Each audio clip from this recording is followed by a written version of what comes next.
La société française connaît des transformations profondes dans la seconde moitié du XXe siècle. Grâce à l'augmentation du pouvoir d'achat, du travail des femmes, c'est le début de la société de consommation. L'allongement du temps libre, l'essor de l'instruction donnent une grande place aux loisirs ainsi qu'à la culture de masse symbolisée par la télévision. Bonjour à tous, c'est Melicus. Aujourd'hui, on va s'intéresser aux femmes et hommes dans la société des années 1950 aux années 1980.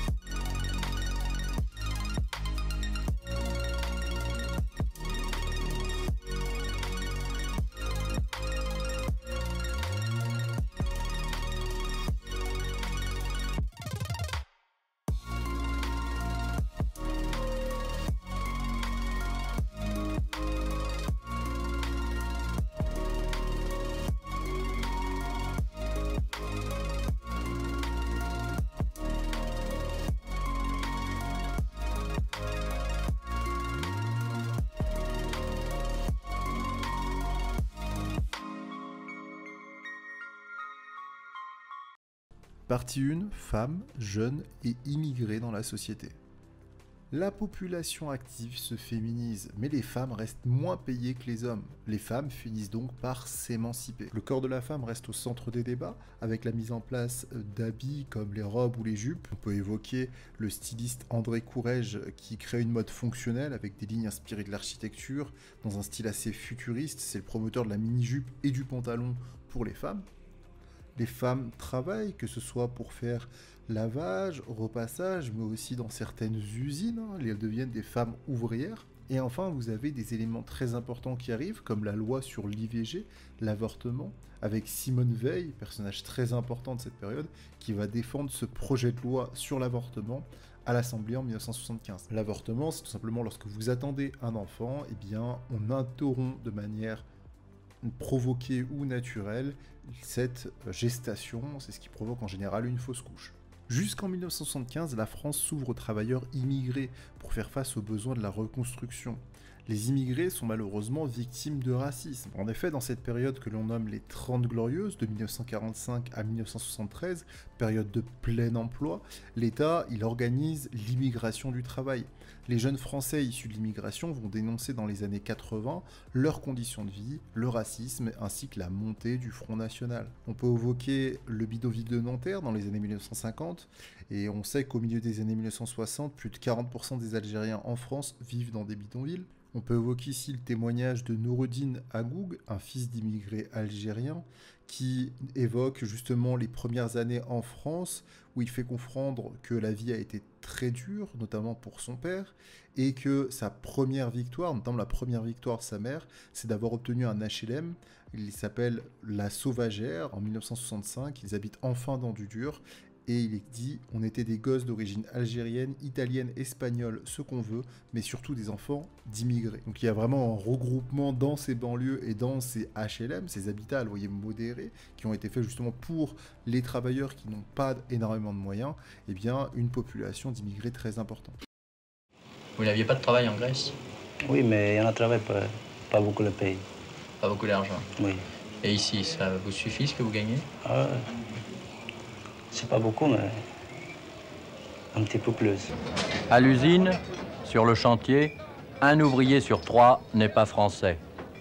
On peut dire qu'il y a en France une population étrangère de l'ordre de 2 millions d'habitants. La population active est environ de 1 200 000. Non compris les Algériens. Non compris les Algériens qui, actuellement, ne figurent pas parmi les étrangers, mais figurent parmi les populations qui peuvent librement venir sur le territoire national. Dans les années 70, le Front National s'empare du thème de l'immigration en le liant au chômage. On a une affiche très célèbre qui dit « 3 millions de chômeurs, ce sont 3 millions d'immigrés de trop, la France et les Français d'abord ». C'est dans ce contexte qu'une marche pour l'égalité et contre le racisme ainsi que la xénophobie rassemble près de 100 000 personnes à travers la France, du 15 octobre au 3 décembre 1983.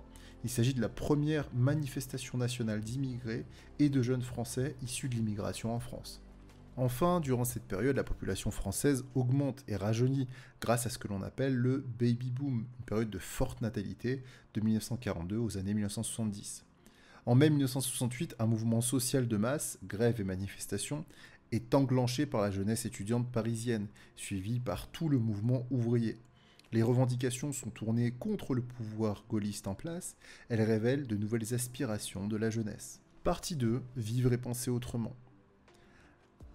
À partir de 1973, la désindustrialisation fait reculer l'emploi industriel au bénéfice du secteur tertiaire. La désindustrialisation, c'est la disparition progressive des activités industrielles remplacées par des activités tertiaires. Durant cette période, la population française augmente d'un tiers, les moins de 20 ans représentent presque un Français sur 3 en 1950, l'enseignement se démocratise aussi, le nombre de jeunes qui se présentent au baccalauréat est presque multiplié par 10 en 40 ans, et la population active dans l'agriculture, quant à elle, va s'effondrer, tandis que celle du secteur des services augmente.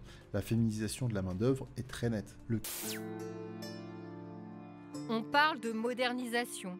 Les exploitations jugées trop petites sont priées de s'agrandir, de se regrouper. Haro sur la paysannerie traditionnelle, place à la technique, répète la doxa des années 50-60.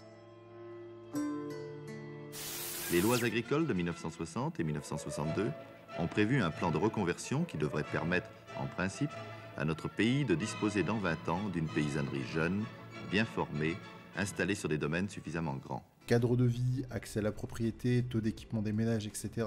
et le rapport des Français à la culture, niveau d'instruction, pratiques culturelles, est aussi très bouleversé par rapport à la décennie précédente, voire même au début du siècle. Le chômage de masse, que j'ai évoqué plus tôt, fait son apparition. Il touche surtout les jeunes, les femmes, les immigrés et les personnes de plus de 50 ans.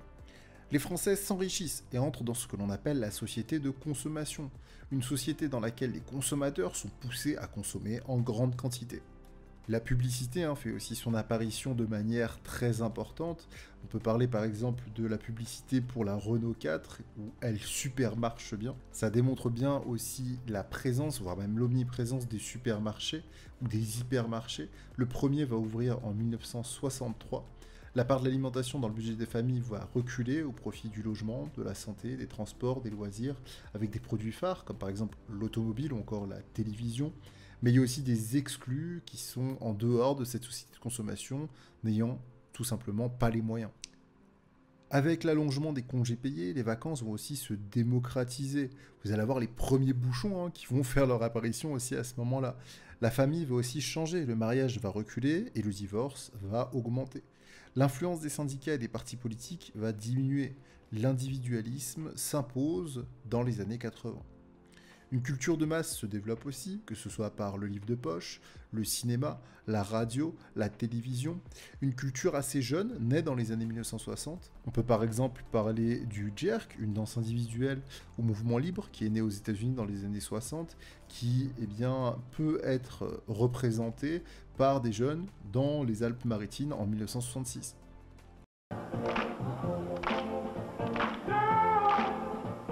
Le ministère des Affaires culturelles d'André Malraux mène une politique de démocratisation culturelle, renforcée par Jack Lang après 1980. Par exemple, lorsque André Malraux et le ministre égyptien inaugurent l'exposition Le Trésor de Toutankhamon en février 1967, c'est 1 240 000 personnes qui, en quelques semaines, découvrent ces œuvres égyptiennes exposées au Petit Palais de Paris. Les connaissances et les œuvres qui étaient réservées au domaine de la connaissance scientifique vont se diffuser auprès du grand public qui va être fasciné par les civilisations égyptiennes ainsi que les pharaons. La mise en place de festivals, comme le Festival d'Avignon, créé en 1947, qui va chercher à diffuser les grands textes de théâtre à un large public. Il propose aujourd'hui plus de 1300 spectacles à près de 130 000 spectateurs, mais le public issu des classes populaires reste encore rare. Vous avez aussi le musée d'art moderne de la ville de Paris qui ouvre en 1961. Puis 15 ans plus tard, le centre Pompidou, qui regroupe les arts plastiques, la musique, le cinéma, le design et les livres, est aussi présent. En 1960, c'est 5 millions de visiteurs qui fréquentent les musées nationaux et près de 10 millions en 1978. Aujourd'hui, 35% des Français se rendent au moins une fois par an dans un musée. Partie 3. Répondre aux évolutions sociales par la loi. Les gouvernements répondent aux attentes en adoptant de nouvelles législations. Un salaire minimum, le SMIC, est créé en 1970. Les jeunes vont aussi obtenir le droit de vote à 18 ans au lieu de 21 ans dès 1974. Des lois majeures concernant l'université, comme l'aide aux étudiants, la mise en place d'une professionnalisation, vont être mises en place. Un secrétaire d'État à la condition féminine est institué en 1974.